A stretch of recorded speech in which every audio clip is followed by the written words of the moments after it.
Ciao. Ciao bella. Wieso?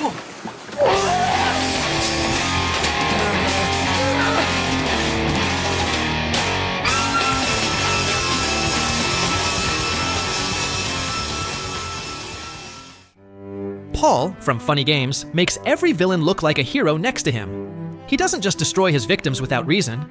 He also mocks the viewer and turns them into an accomplice to every murder. Because Paul knows he's inside a movie. And that makes him the most sadistic villain in the history of cinema.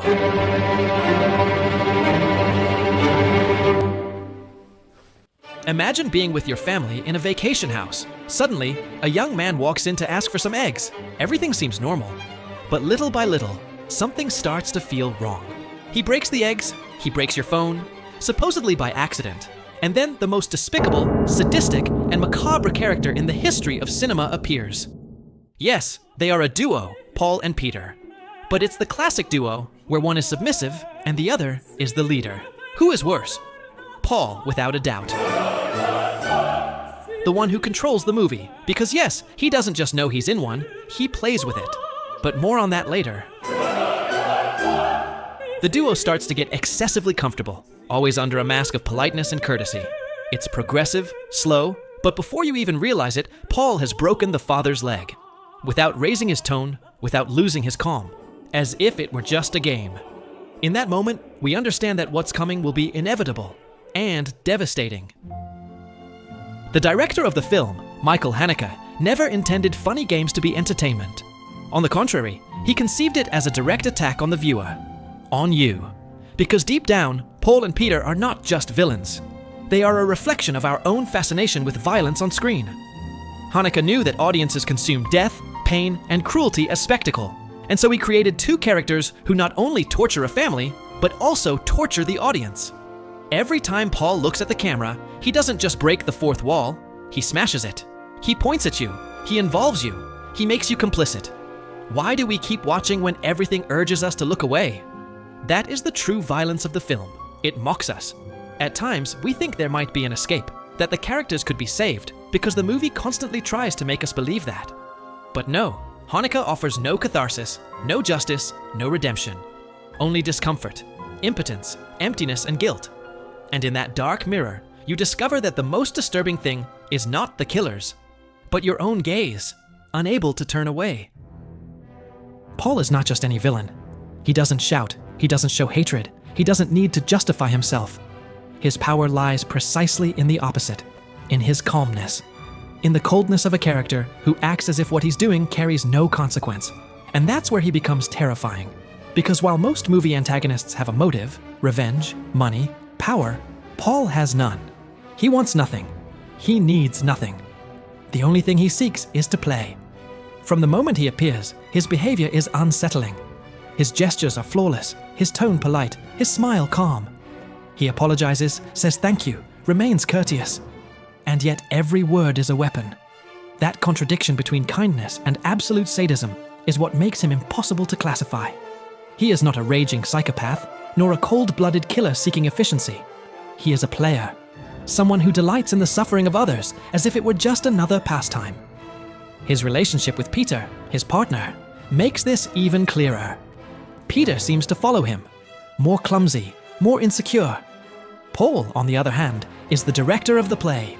He is the one who sets the rhythm, who decides when to accelerate and when to pause.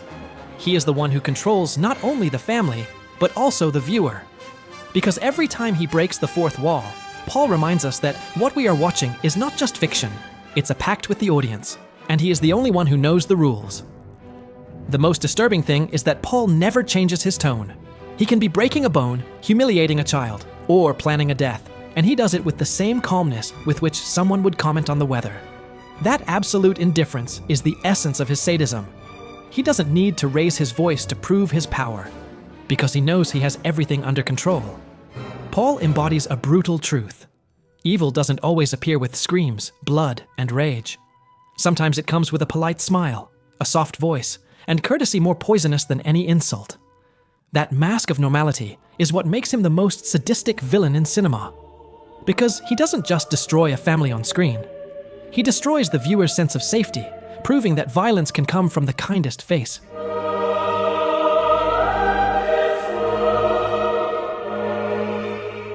Paul's acts are not simple crimes. They are theatrical executions designed to crush any shred of hope. He doesn't settle for physical violence. He turns every moment into humiliation. He forces an entire family to take part in macabre rituals, knowing the end will always be the same: absolute defeat.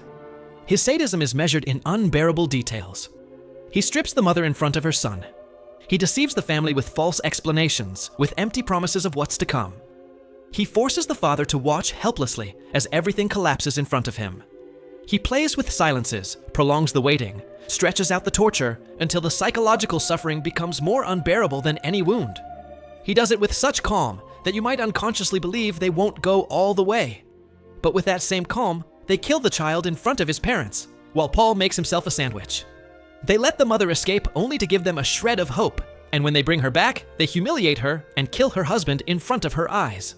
And finally, they tie her up and kill her. Only so that as the movie ends, we see the cycle begin again. The most atrocious thing is that he doesn't even grant the dignity of tragedy. He kills off-screen, cuts the action when the climax should come, mocks the audience's need to see and understand. Instead of showing horror, he robs it, as if violence were too banal to deserve screen time. That gesture makes death even more devastating, invisible, inevitable, cruelly anticlimactic.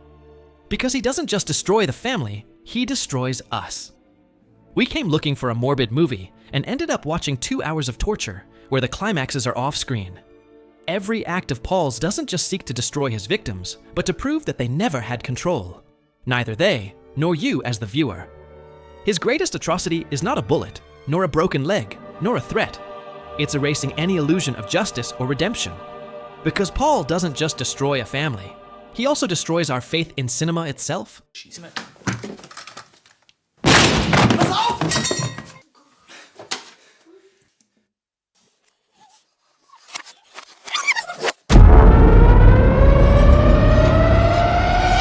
In most movies, when the victim manages a stroke of luck, the audience breathes. It's the moment of catharsis, of relief. And in Funny Games, it happens. The mother manages to wrestle the shotgun away from Peter and fires. The villain dies. Justice seems to have arrived. But then Paul does something impossible. He takes a remote control and rewinds the film, as if time didn't exist, as if everything were just a game he controls. And what we had just seen disappears. Peter's death is erased.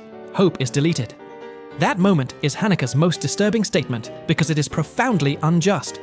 The film offers for a second what every viewer longs for, that evil is punished. And in the very same instant, it snatches it away mercilessly, in the most absurd way possible. That is the ultimate cruelty, giving us the illusion of justice only to humiliate us by taking it back. There is nothing more frustrating than realizing that even within fiction, where we usually seek comfort, evil can still be invincible. Paul doesn't just control the family, he controls the very work itself. He breaks the logic of cinema, destroys every narrative rule, and becomes the absolute master of the reality he inhabits. While other villains fight their victims, Paul fights the viewer, reminding us that what we are watching is fiction, but that within that fiction, he is invincible. With a simple gesture, he kills every possibility of justice. He mocks our need for balance, our expectation that evil will be punished.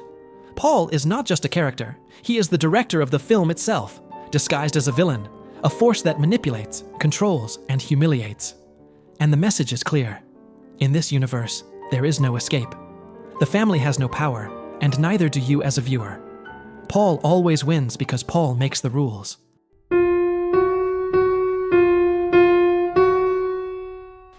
Ich hab gedacht, Warum tun sie das? Dicky, warum tust du das? When the father asks the psychopaths why they are doing this, Paul gives a cliché answer. He says Peter was abused as a child, that they are both drug addicts and kill for money. But this is clearly nothing but a mockery, a form of psychological torture. The real answer is as disturbing as it is devastating. There is none. He doesn't want money, he doesn't want revenge, not even sexual pleasure. Paul has no concrete goal.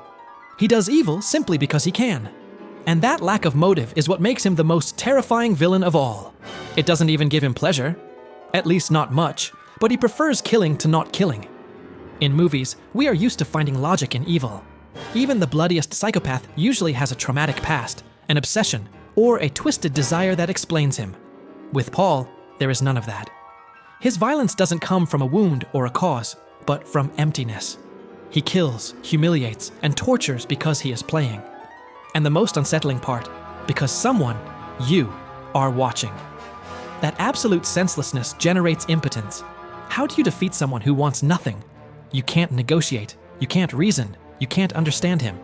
Paul is a moral black hole that absorbs any attempt at justification. He laughs at the parents when they ask him for an explanation, gives ambiguous answers, invents fake motives just to confuse them. And in the end, he makes it clear. There is no reason. Evil exists for its own sake.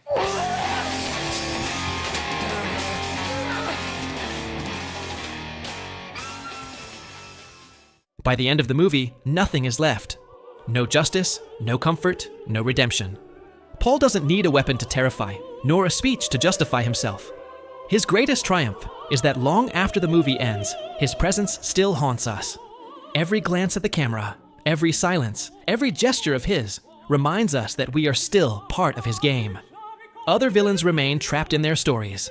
Paul, on the other hand, steps out of the screen and stays with us. And the only thing that's clear is that Paul is the most sadistic villain in the history of cinema.